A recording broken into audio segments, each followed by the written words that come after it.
பச்சை கனவு. லாச ராமாமிர்தம் அவர்கள் எழுதிய சிறுகதை.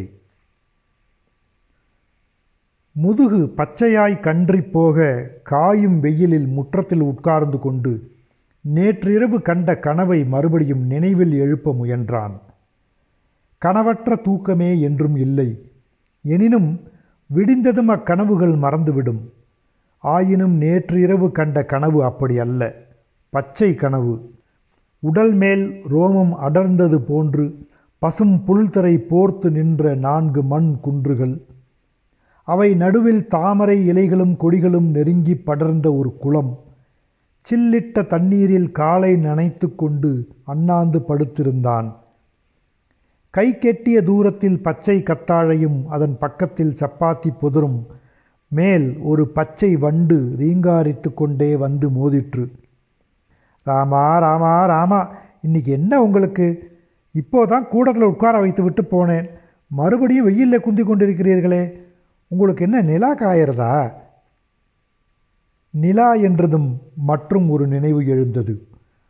நடுநிலவில் வாசலில் கயிற்றுக்கட்டிலில் காத்து கொண்டு படுத்திருக்கையில் காத்திருந்த கைப்பிடி அவன் கைமேல் விழுவதும், தெருவின் திருப்பத்தில் 4 மண் குன்றுகளின் நடுவில் தேங்கிய குளத்திற்கு அழைத்துச் சென்ற எத்தனையோ முறைகளும், பாதத்தின் அடியில் தெருவின் பொடி மண் பதிவதும், பச்சை ஆடை காற்றில் படபட என்று அடித்து கொண்டு அவன் மேல் மோதுவதும் இப்பொழுது போல் இருந்தது. நிலவு பச்சைதானே? பச்சையா? யார் சொன்னா? வெண்ணிலா இல்லையோ? முழு வெள்ளையா? சுண்ணாம்பு வெள்ளைன்னு சொல்ல முடியுமா? ஒரு தினுசான வெண் பச்சை. அப்படி சொல்லு. அது வேண்டுமானால் வெண் பச்சையாக இருக்கட்டும். ஆனால் அவன் அதை முழு பச்சையாக பாவிக்க சற்று இடம் கொடுத்தாலும் போதும். கசக்கி பிழிந்த இலை சாறு போல் நிலவு குன்றுகளின் மீதும் புல் தரை மீதும் தாமரை வாவியின் மேலும் பச்சையோடு பச்சையாய் வழிவதாக நினைத்து கொள்வதில் ஒரு திருப்தி. நினைவில் சற்று நேரம் திளைத்து கொண்டிருந்து விட்டு, வெயில் எப்படி இருக்கிறது என்று கேட்டான். ஐயையோ, இன்னைக்கு ஏன் ஒன்று தினுஷா இருக்கேல்? வெயில் வெளுப்பாத்தான் இருக்கும், உள்ளே வாங்கோ. முழு வெளுப்பா? முழு வெளுப்பு. ஆம், அவனுக்கு நினைவு தெரிந்தவரை கூட வெயில் வெளுப்பு தான். அத்துடன் தகிப்பும் கூட. வெயிலும் பச்சையாயிருந்தால் சற்று நேரம் பொறுத்து அவன் எண்ணத்தை எதிரொலிப்பது போன்று அவன் மனைவி கண்ணை பலமாய் சிமிட்டிக் கொண்டு, வெயில் பச்சையாயிருக்கும் வேலை கூட உண்டு என்றாள். அவனுக்கு உள்ளூர அவா துடித்தது. வெயில் பச்சையாயிருப்பதில் தன் தலையையே நம்பியிருப்பது போல். அவன் மனைவி கண்ணை சிமிட்டும் சிமிட்டலில் இறப்பைகள் எகிரிவிடும் போல் துடித்தன. பச்சையான பச்சை, இளப்பச்சை. நேற்று சாயங்காலம்தான் உங்கள் மச்சினை 14 ரூபா போட்டு வாங்கி வந்தான். இதை போட்டுண்டு பாருங்கள். என்ன இது? போட்டுக்கொள்ளுங்களேன் சொல்கிறேன். வெயிலுக்கு குழு குழு என்று பச்சை கண்ணாடி. எல்லாம் பச்சையாக தெரியறதோ? அவனுக்கு ஒன்றும் தெரியவில்லை. எப்பொழுதும் போல் அந்தகாரமாய்த்தான் இருந்தது. அட, உங்களுக்கு ஜோராக இருக்கே. என்ன? மூக்கு கண்ணாடி போட்டுக்கொண்டால் உங்களை குருடு என்று யார் சொல்லுவா? அவ்வார்த்தை சுருக்கென்று தைத்தது. உள்ளதை சொன்னாலும் எவ்வளவு தூரம் தன்னை கேலி பண்ணுகிறாள் என்று புரியவில்லை. கண்ணாடியை கழற்றி வீசி எறிந்தான். அது கட்டாந்தரையில் பட்டு தெரித்து உடையும் சத்தம் இனிமையாய் ஒலித்தது. ஐயோ, 14 ரூபா! என்னத்தை சொல்லிவிட்டேன் இவ்வளவு ஆத்திரம் பொங்க? இந்த வயசில் உங்களுக்கு இத்தனை ஆங்காரம் வேண்டாம். எந்த வயதிலே? வயது உண்டோ தனக்கு? அவள் நெரித்த சொடுக்குகள் விரல்களில் நின்று சொட சொடவென்று உதிர்ந்தன. தன்னாலே ஒன்றும் ஆகாவிட்டாலும் கோபம் மாத்திரம் மூக்கை பொத்து கொண்டு வருகிறது. காலையில் கண்ணை திறந்தா ராத்திரி கண் மூடுற வர சகலத்துக்கும் கைப்பிடிச்சே கொண்டு போய் விட வேண்டியிருக்கிறது. இத்தனை சுஷ்ருஷையின் நடுவில் இத்தனையும் போராதது போல் வேலையில் பாதி நேரம் ஊமை. வாயை திறந்தால் நிலா பச்சையாக இருக்கா, வெயில் பச்சையாக இருக்கான்னு தத்து பித்துன்னு கை குழந்த மாதிரி கேள்வி. அவள் பழிப்பதெல்லாம் அவன் காதில் விழுந்ததா என்ற சந்தேகம். அவன் நினைவு சட்டென்று இன்னொரு எண்ணத்தை தொட்டு அதில் முனைந்து விட்டது. ஊமை என்றதும் நினைவு நேற்றிரவு கண்ட கனவில் ஊசி போல் மறுபடியும் ஏறியது. மேல் கூறியவாறு அவனாய் கற்பித்து கொண்ட பட்டை வீறும் பச்சை வெயிலில் பசும் புல்தரையில் நீட்டிய கால் தாமரை குளத்தில் சில் தண்ணீரில் நனைய அண்ணாந்து படுத்திருந்தான். அவன் பக்கத்தில் அவன் உறுப்பு உறுப்பாய் தொட்டு உள்ளந்திரிபு அற உணர்ந்து ஓர் உருவம் படுத்திருந்தது. கட்டவிழ்ந்து சரிந்த பசுங்கூந்தலிலிருந்து முகத்தில் அலைமோதும் பிரி இது. அவனையே அள்ளி உண்ணும் பசுமை நிறைந்து தாமரை குளம் போன்ற கண்கள் இவை. நீங்காத மௌனம் நிறைந்து அம்மௌனத்திலேயே முழுகிப்போன வாய் இது. அகன்ற மனதில் கிளர்ந்த ஆசை வெளியும் வர இயலாது, உள்ளும் அடங்க இயலாது முண்டிய மார்பு இது. பச்சை மேலாக்கின் அடியில் பட்டு போன்ற வயிறு இது. அவர்கள் இருவரின் ஆயுளின் இன்பத்தையும் துன்பத்தையும் ஒரே மூச்சில் அளந்துவிட முயலுவது போன்ற ஆலிங்கனத்தின் அவஸ்தை இது. பச்சை குழந்தை, பச்சை குழந்தை. அவன் மனைவி அவன் கையை கரகரவென்று பிடித்து இழுத்து கூடத்தின் ஊஞ்சலில் உட்கார வைத்துவிட்டு உள்ளே சென்றாள். அப்படியே அவன் மெதுவாக படுக்கையாய் சாய்ந்து அவனை உட்கார வைத்து அதிர்ச்சியில் ஆடும் ஊஞ்சலுடன் மனதையும் அசைய விட்டு கொண்டு பச்சையை பற்றி எடுத்த எண்ணத்தை தொடர முயன்றான். அவன் கண் இருக்கையில் கடைசியாய் கண்ட நிறம் பச்சை. அக்காரணம் பற்றிய அந்த வர்ணம் அவனுக்கு பிடித்த வர்ணமாய் மனதை கெட்டியாய் பற்றி கொண்டு விட்டது. அக்குன்றுகளிடையில் குளக்கரையில் அவன் பச்சையை பெற்ற பார்வை இழந்ததை நினைத்தான். அப்பொழுது என்ன வயது இருக்கும்? 10 இருக்குமா? அவ்வளவுதான். மல்லாந்து படுத்த வண்ணம் சூரியனை சற்று நேரம் நோக்கி கொண்டிருந்து விட்டு பிறகு சுற்றும் முற்றும் இருப்பதை பச்சையாய் காண காண அவனுக்கு வியப்பாயிருக்கும். சூரிய ஜோதியில் கண்ணை திறந்து காண்பித்து விட்டு புத்தகத்தை எடுத்து பிரித்தால் எழுத்துக்கள் பச்சை பச்சையாய் குதிக்கும். பொடி மணல் பச்சை பளீரடிக்கும். அது அப்பொழுது அவனுக்கு ஆனந்தமாயிருந்தது. யாரும் அறியா ஒரு புது விளையாட்டை தான் கண்டுபிடித்ததாய் நினைத்து கொண்டு விட்டான். அதை தானே தன்னந்தனியாக அனுபவித்தான்.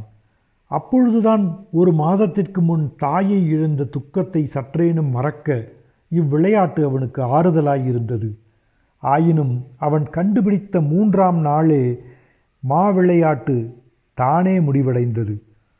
சூரிய கோலம் தாம்பாளம் போல் சுழன்று கொண்டே விட்டு விட்டு மின்னுவதை ஆச்சரியத்துடன் பார்த்து கொண்டிருக்கையில் கண் திடீரென்று இருண்டு பார்வை இழந்தது. சப்பாத்தியிலும் கத்தாழையிலும் விழுந்து எழுந்து தட்டு தடுமாறி உடலெல்லாம் முள்ளாய் அழுது கொண்டே வீடு வந்து சேர்ந்தது இன்னமும் நினைவிருக்கிறது. தலைவாழை இலையில் விளக்கெண்ணெயை தடவி அவனை அதில் வளர விட்டிருக்கையில் அப்பா மண்டையில் அடித்து கொண்டே கூடத்தில் முன்னும் பின்னுமாக உலாவுவது ஞாபகம் இருக்கிறது. மார்கடம் மார்கடம், உன்னை பெற்றாலே உன் தாயும். என்னென்ன வைத்தியமோ பண்ணியும் பார்வை மீளவில்லை.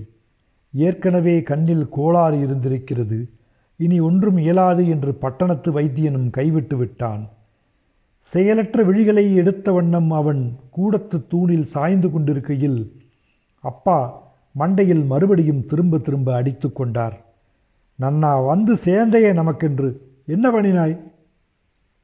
சூரியனை பார்த்து கொண்டிருந்தேன். நாக்கை பழிக்கிறார். வர்ற ஆத்திரத்தில் உன்னை அப்படியே தூக்கி சுவரில் அரைந்து விடலாம் போல் இருக்கிறது. உனக்கென்று எல்லாம் தேடி வருகிறதே. சூரியனை பார்க்குற விளையாட்டு யார் சொல்லி கொடுத்தா? நம்ம சம்பந்திக்காரன் தானே. பெண்ணை தள்ளி வச்சோம் என்கிற வயிற்றெரிச்சலில் என்ன வேணுமானாலும் செய்வாமா. மாப்பிள்ளையும் சரியான பித்துக்கொள்ளி. சொல்லு, நிஜத்தை சொல்லு குட்டி சுவரே, என்ன பாவத்தை பண்ணினேனோ? பாபம் பச்சையாயிருக்காதே. பார்வை இழந்தது முதல் பச்சையுடன் புழுங்கி புழுங்கி அவனுக்கே சொந்தமான தனி அனுபவத்தில் அவன் அவ்வர்ணத்திற்கே ஒரு தனி உயிர், உரு, குணம், உயர்வு எல்லாம் நிர்மாணித்து கொண்டு விட்டான். அழகு, பச்சை அழகு. எல்லோருக்கும் தெளிய சொல்ல வரவில்லை. சொன்னாலும் யாரும் சிரிப்பார்கள் இப்பொழுது இவள் சிரிப்பது போல். அவள் அடுப்பில் கொல்லிக்கட்டையை சரியாக தள்ளிவிட்டு கொண்டிருந்தாள். கட்டையினின்றும் சிதறும் தணல் போல அவள் மனம் கொதித்து கொண்டிருந்தது. ஊஞ்சலில் அவள் கணவன் அனாதை போல் ஒடுங்கி படுத்திருக்கும் நிலைமை கண்டு ஒரு பக்கம் பரிதவித்தது. வாய் மூடிய வண்ணம் அவரை சூழ்ந்த அந்தகாரத்தில் உறைந்து போய்விடுகிறார். தூங்குகிறாரா அல்லது யோசனை பண்ணி கொண்டிருக்கிறாரா? அப்படி என்ன ஒரு யோசனையோ? ஏதோ ஒரு சமயம் இல்லாவிட்டால் ஒரு சமயம் எரிச்சல் வந்தாலும் அவரால் ஒரு சமயமும் ஒரு விதமான துன்பமும் இல்லை. கண் அவிந்தது முதல் ஒரு விதத்தில் வளர்ச்சி நின்று விட்டது போலும். எல்லாரைப் போல கண்ணால் உலகைக் கண்டு அதனுடன் மூப்படையும் அனுபவம் அவருக்கு இல்லை. அதனாலேயே அவர் கேள்விகளும் செயல்களும் சில சமயங்களில் சமயமற்று சலிப்பை விளைவித்தன. தாழ்வாரத்தில் இட்ட பிரம்பு நாட்காலியில் சாய்ந்து கொண்டு குனிந்த தலை நிமிராது யோகத்தில் ஆழ்ந்தது போல் உட்கார்ந்திருந்தார். என்ன இருக்கிறது இவ்வளவு யோசனை பண்ண? கண் இருந்தாலே பொழுது போக மாட்டேன் என்கிறது. இவருக்கு பார்வையும் இல்லாமல் பேச்சும் இல்லாமல் எப்படி பொழுது போகிறது?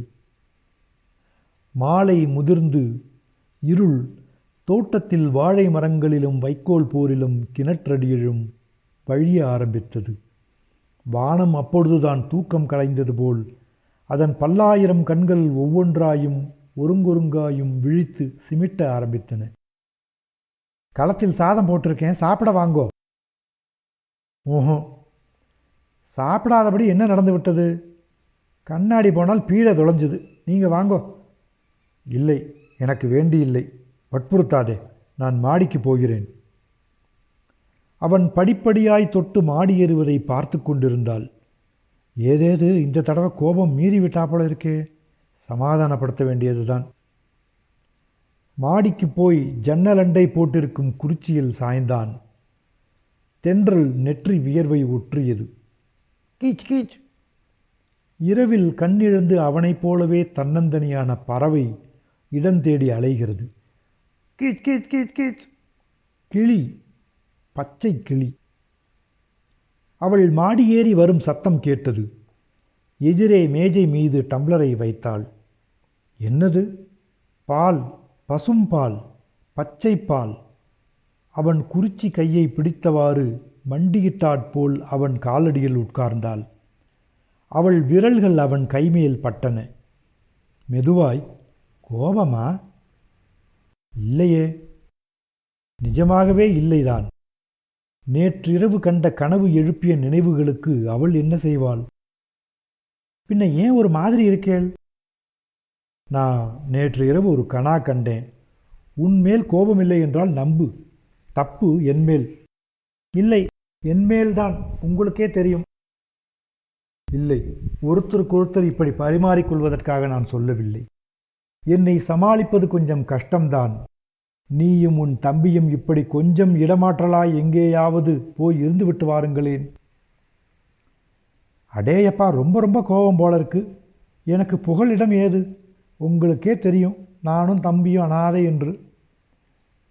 அந்த ஒரே காரணத்தால் உன்னை நான் கல்யாணம் பண்ணி கொண்டது தப்புதானே?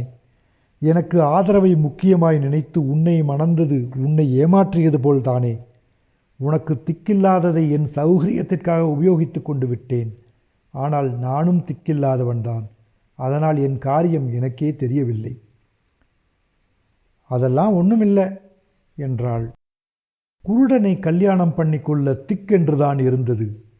ஆயினும் அவளும் அவள் தம்பியும் மானமாய் காலம் தள்ளுவதே தவிப்பாயிருந்த சமயத்தில் தனக்கு இடம் அந்தஸ்து எல்லாம் கொடுத்து உதவியதை மறக்க முடியுமா?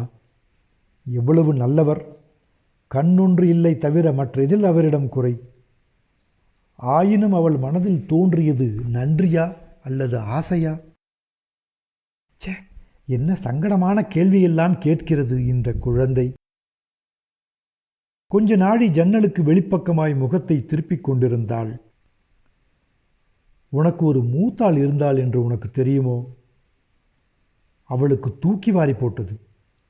தனக்கு மூத்தாள் இருக்கும்படி அவருக்கு அவ்வளவு வயதாகிவிடவில்லையே.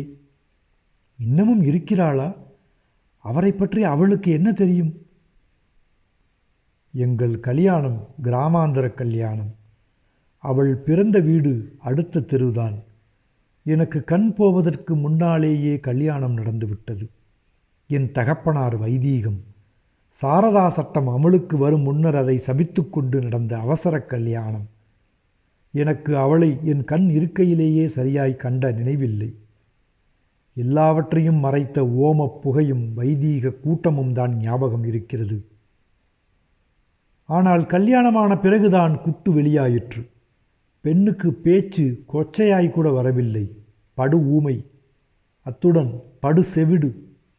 குண்டு போட்டாலும் காது கேட்காது.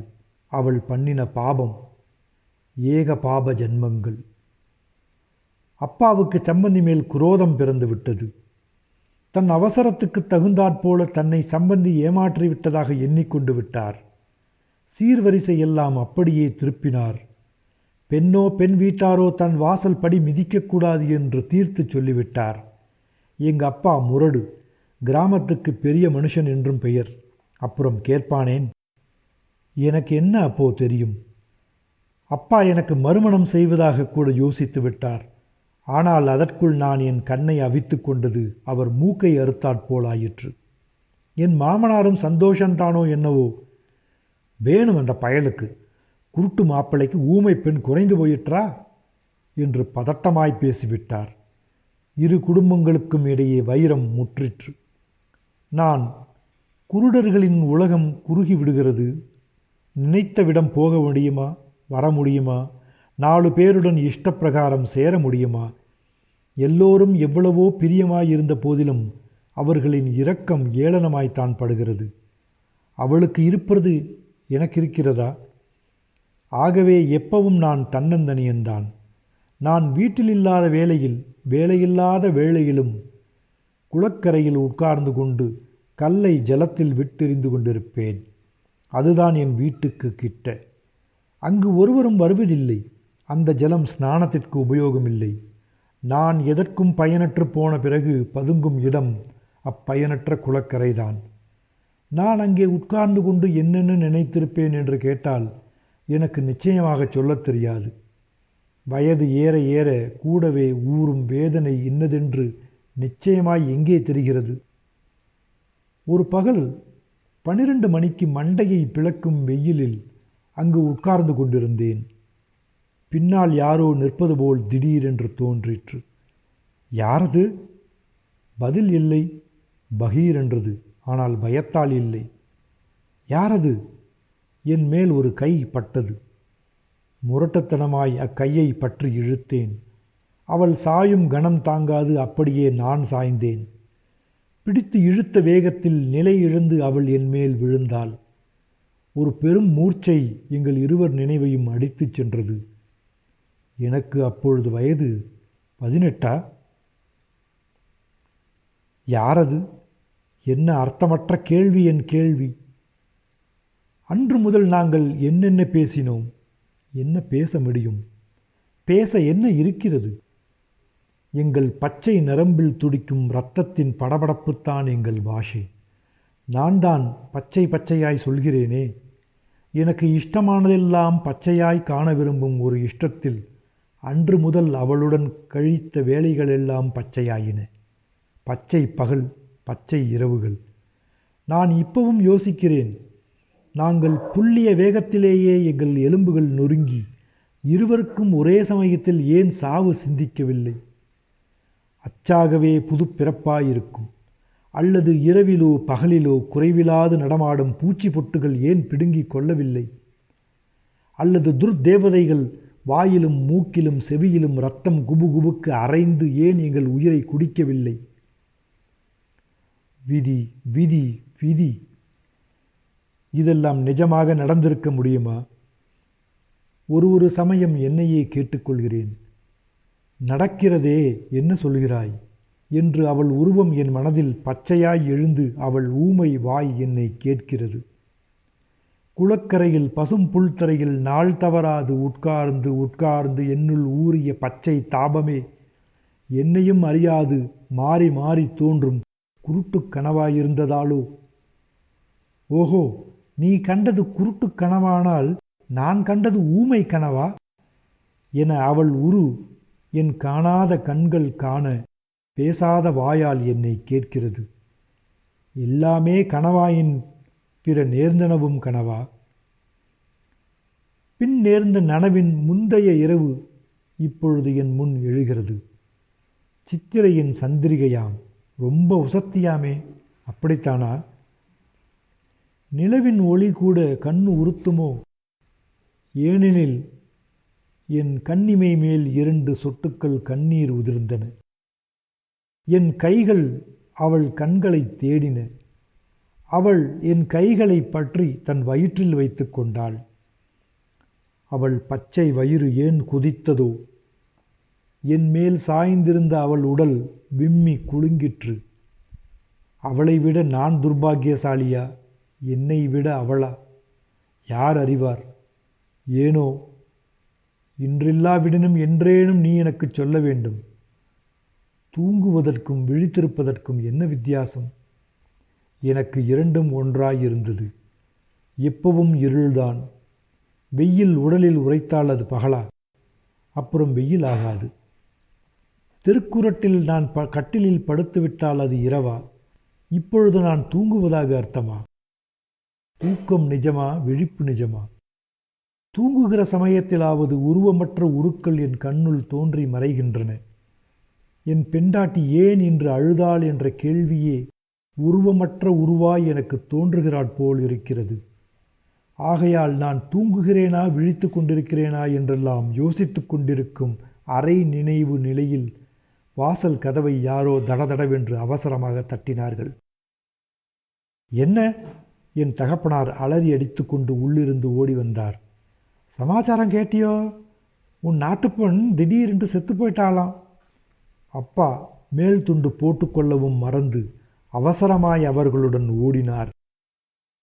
நான் தெரியாத கண்ணை திறந்த வண்ணம் கட்டிலில் அசைவற்று படுத்து கொண்டிருந்தேன்.